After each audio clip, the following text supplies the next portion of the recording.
Hiroshima disappears in an instant, but inside Tokyo's Imperial General Headquarters, Japan's highest commanders refuse to believe it. One general calls the reports exaggerated propaganda.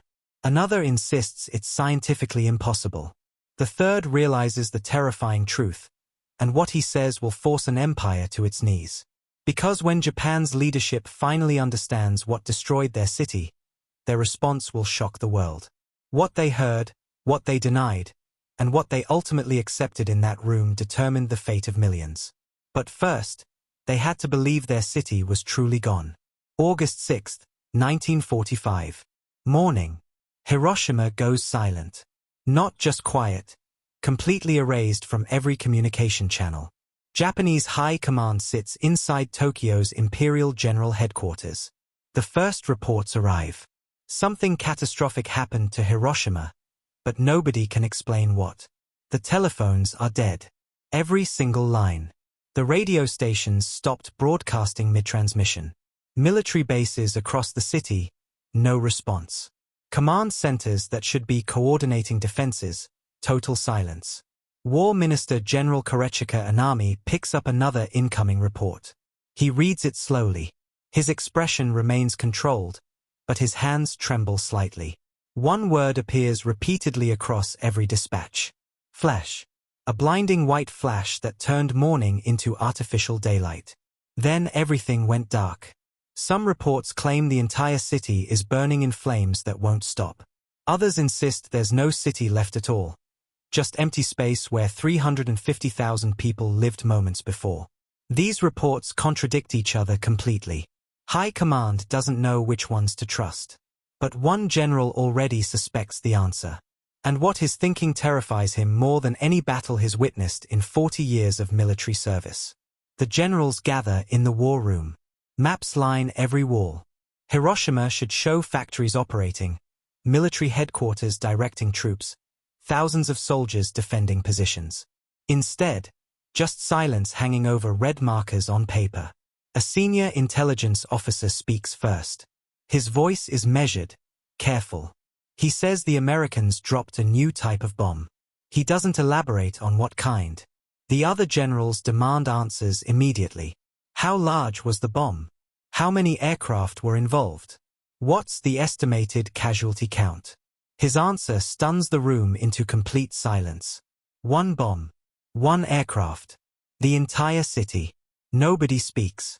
Because this violates every principle of military science they've ever learned. You cannot destroy a whole city with one bomb. That's physically impossible. General Anami slams his fist against the table. He calls it American psychological warfare, a desperate bluff designed to terrify Japan into premature surrender. Then another report arrives. This one is different. This one comes from a reconnaissance pilot who flew over Hiroshima 3 hours after the flash.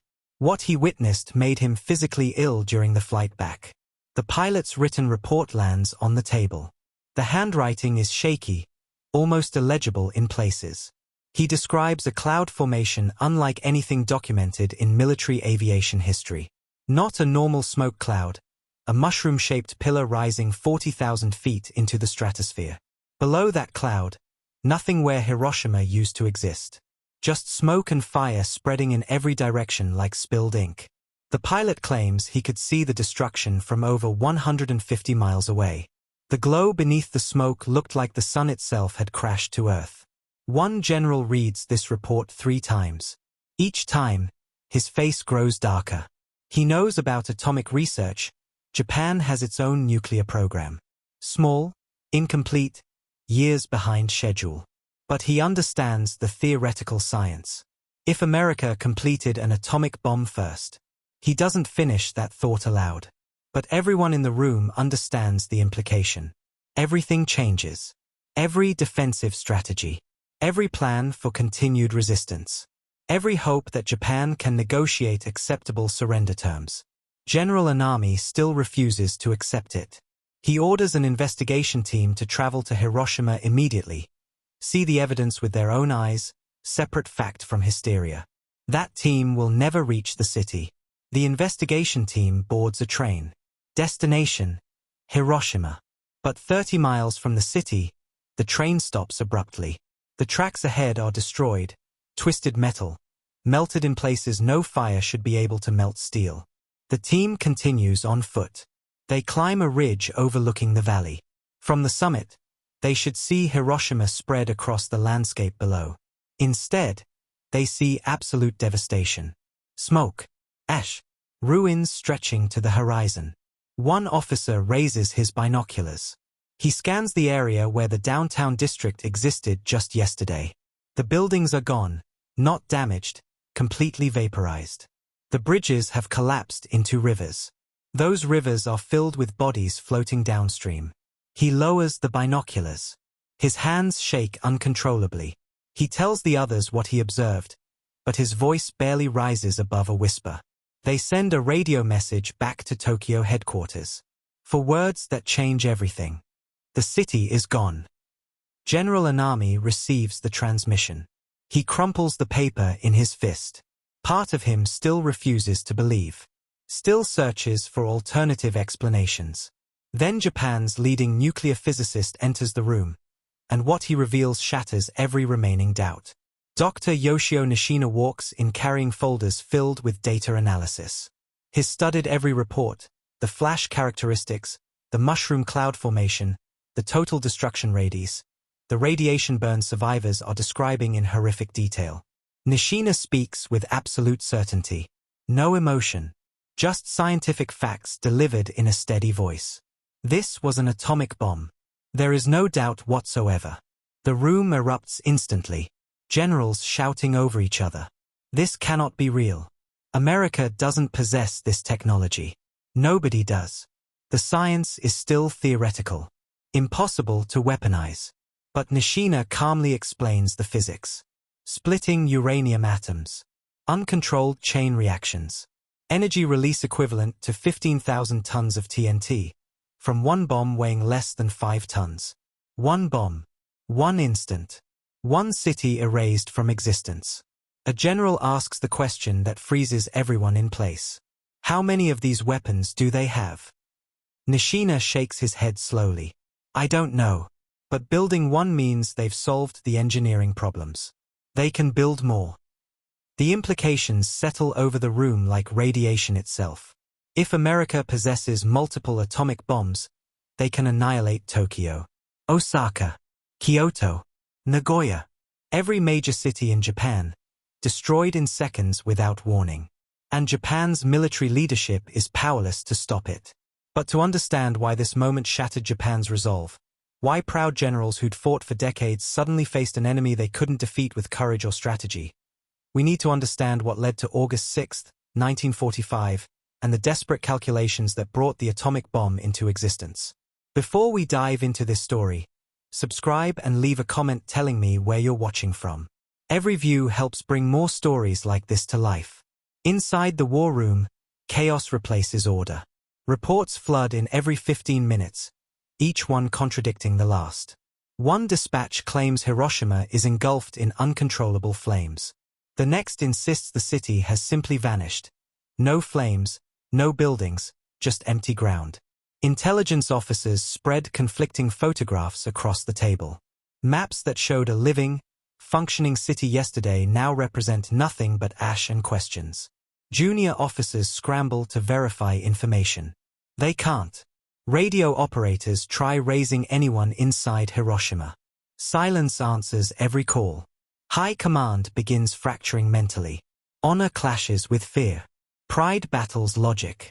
Stubbornness fights survival instinct. One senior general leans forward. His voice drops to barely above a whisper. America has created something new. Something beyond conventional warfare. He refuses to say the word aloud.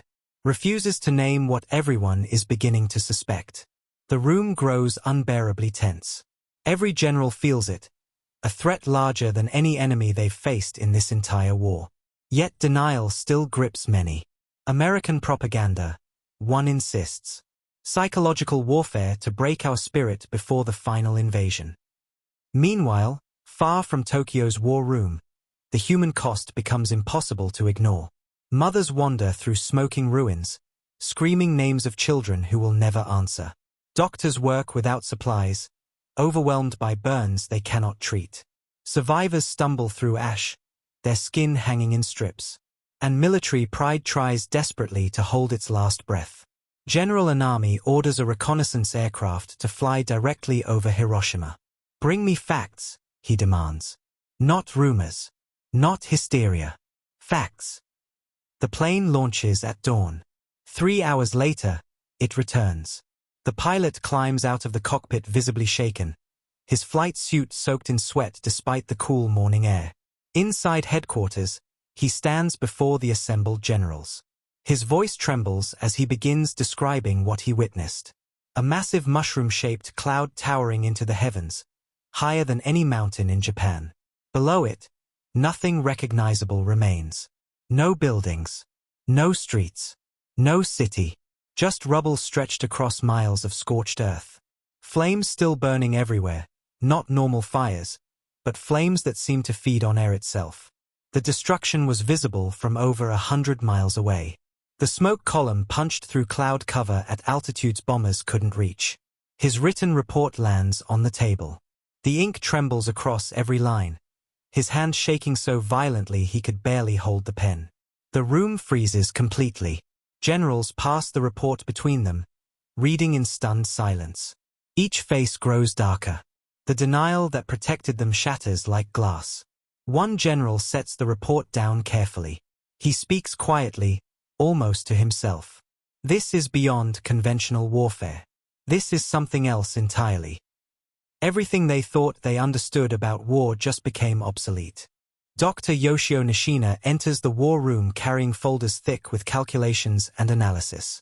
Japan's most respected nuclear physicist sets the documents down with deliberate precision. His voice remains calm, clinical, but every word carries the weight of catastrophe. "Gentlemen, this was an atomic bomb. The evidence is conclusive." He explains the science methodically. Uranium atoms split apart in uncontrolled chain reactions. Temperatures reaching millions of degrees, hotter than the surface of the sun. Radiation burns unlike anything conventional weapons produce. A single bomb releasing energy equivalent to 15,000 tons of TNT. One bomb, 15,000 tons. The room explodes into chaos. Generals shouting over each other. "Impossible," one screams. "America doesn't have this technology." Another slams his fist down. "The science is theoretical. It can't be weaponized." But Nishina stands motionless, waiting for the noise to fade.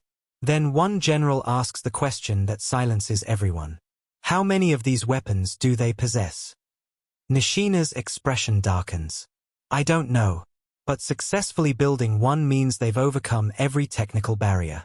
They can manufacture more." The silence that follows is absolute. Suffocating. If there is one atomic bomb, there can be 10, 20, 50. Tokyo could be next. Then Osaka. Then Kyoto. Japan has no defense against this. None. War Minister General Korechika Anami rises to his feet. His voice cuts through the room like a blade. "We do not surrender. Not now. Not ever." He slams both hands on the table. America likely possesses only one atomic bomb, perhaps two at most. They would have used more if they had them. This is a bluff to break our spirit before their invasion. His eyes burn with fierce conviction. Surrender destroys everything our ancestors built. It erases honor. It betrays every soldier who died defending this nation. We fight until the last man stands. Several generals nod in agreement. Pride and loyalty surge through them like blood. Better death than humiliation. Better annihilation than shame. But others remain silent, their faces haunted by different images. One general thinks of his daughter in Osaka. Another remembers villages filled with children. A third pictures millions of civilians who cannot defend themselves against weapons that erase cities in seconds. The room divides completely. One half bound by warrior code to resist regardless of cost. The other half desperate to save whatever remains of Japan before nothing is left to save. Arguments escalate into shouting. Officers stand, pointing fingers, voices cracking with emotion. The battle inside this room becomes as violent as the war destroying their nation. August 9, 1945. 3 days after Hiroshima. The debate still rages inside Tokyo headquarters. No decision has been reached. Arguments circle endlessly between honor and survival. Then a messenger bursts through the door. His face is pale, his breath coming in gasps. Nagasaki. Another flash. Another city. The room goes silent. Not the silence of shock. The silence of psychological collapse. Another blinding light. Another mushroom cloud punching into the sky. Another city erased in seconds. General Anami's face drains of color. His theory, that America possessed only one bomb, disintegrates instantly. They have more. They will use more. Panic grips even the most defiant generals. This isn't a bluff. This isn't propaganda. This is a new age of warfare where cities vanish before sirens can sound. Then worse news arrives. A second messenger. Another catastrophe. The Soviet Union has declared war against Japan. Soviet forces are pouring across Manchurian borders. The neutral power Japan hoped would negotiate favorable peace terms has become another enemy. Reality crashes down like falling rubble. Japan now faces atomic annihilation from the east and Soviet invasion from the west. If they continue fighting, Japan will not survive as a nation. The empire will cease to exist. Every city destroyed. Every citizen dead. Nothing left but ash and memory. August 10, 1945. The Supreme War Council convenes in emergency session. The room divides evenly. 3 generals demand continued resistance. 3 insist on immediate surrender. The deadlock cannot be broken through debate or military rank. Then something unprecedented happens. Emperor Hirohito enters the conference room. Every general freezes. The emperor never participates in political decisions. Never breaks imperial silence. For centuries, tradition has kept him above such mortal debates. But tradition shatters tonight. The room falls into absolute silence as he begins to speak. His voice is quiet but steady, carrying the weight of an empire on the edge of annihilation. He speaks of suffering, of responsibility, of the lives still left to save if they act now. The time has come to bear the unbearable and endure the unendurable. His words cut through pride, through ideology, through every argument that has divided this room for days. Japan must surrender. Not because of weakness, but because continuing means the complete destruction of the Japanese people. Emotional power floods the moment. Generals who argued for death over Dishina now bow their heads in submission. Even General Anami lowers his gaze. Pride finally bows to survival. The emperor has spoken. The debate is over. Japan will surrender. August 15, 1945. Noon. Across Japan, families gather around radio speakers. Factory workers stop mid-shift. Soldiers stand at attention in formation. Civilians kneel in streets, waiting. For the first time in Japan's 2,600-year history, the emperor will speak directly to his people. Static crackles. Then his voice emerges, high-pitched, formal, almost otherworldly. He speaks in classical court language most citizens barely understand.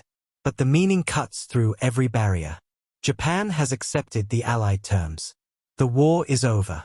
Women collapse, sobbing into their hands. Soldiers fall to their knees, tears streaming down faces trained never to show emotion.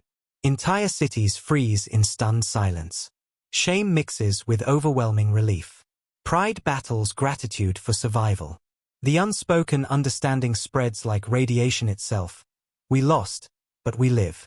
In Tokyo's imperial palace, generals listen with heads bowed. Some weep openly. Others stare at nothing, processing the impossible.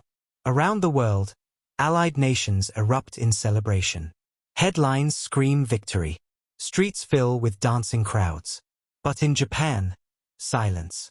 The empire that conquered half of Asia has surrendered without invasion. Not defeated by armies or navies, but by 2 bombs that rewrote the rules of human warfare.